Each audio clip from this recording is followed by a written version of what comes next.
আপনারা দেখছেন হিলি নিউজ বাংলা। এই মুহূর্তে যে বিশেষ খবরে আলোকপাত করব, নীতি আয়োগের vice chairman doctor Ashok Kumar Lahiri, জেলা জুড়ে উচ্ছ্বাস।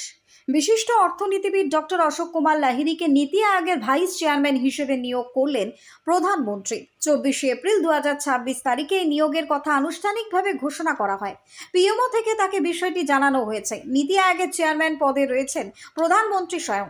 ডক্টর লাহিড়ী অর্থনৈতিক নীতি নির্ধারণে অভিজ্ঞ এবং সুপরিচিত মুখ। এর আগে তিনি পঞ্চদশ অর্থ কমিশনের সদস্য এবং এশিয়ান ডেভেলপমেন্ট ব্যাংকের এক্সিকিউটিভ ডিরেক্টর হিসেবে দায়িত্ব পালন করেছেন। তার অভিজ্ঞতা নীতি আয়োগের সংস্কারমূলক কর্মসূচিকে আরো গতিশীল করবে বলে মনে করা হচ্ছে। এই খবরে বালুরঘাট সহ দক্ষিণ দিনাজপুর জেলা জুড়ে আনন্দের পরিবেশ তৈরি হয়েছে। বিভিন্ন মহল থেকে তাকে শুভেচ্ছা এবং অভিনন্দন জানানো হয়েছে। Bureau report, Hili news Bangla. আপনারা জানেন যে নীতি আয়োগে আমি ভাইস চেয়ারম্যান হিসেবে নিযুক্ত হচ্ছি।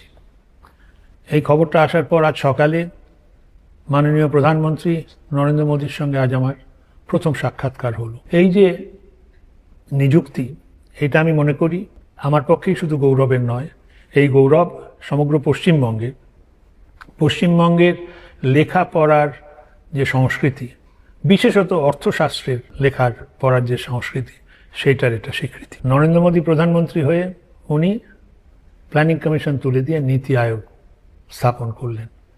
নীতি আয়োগের কাজ নীতি নির্ধারণ, ঠিকভাবে ইমপ্লিমেন্টেশন হচ্ছে কিনা সেটা দেখা।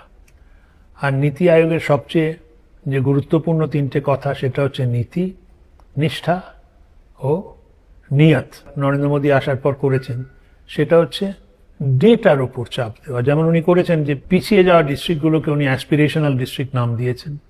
তারপর সেটা ডেটা দেখে কি উন্নতি হয়েছে শিক্ষায় কিংবা স্বাস্থ্যে কিংবা মাথাপিছু আয়, সেগুলো দেখে ওইটাকে মনিটর করা হচ্ছে। আমাদের যে এখানে বিধায়ক অশোক কুমার লাহিড়ী, বিখ্যাত অর্থনীতিবিদ, ওনাকে নীতি আয়োগের ভাইস চেয়ারম্যান ওনার প্রধানমন্ত্রী করেছেন এবং নিযুক্ত হওয়ার জন্য অ্যাপয়েন্টমেন্ট নেওয়ার জন্য উনি অলরেডি যাত্রা শুরু করেছেন এবং প্রধানমন্ত্রী অবশ্যই যাচ্ছেন। এই উপলক্ষে বালুঘাটবাসীর পক্ষ থেকে আমরা একটু মিষ্টি মুখ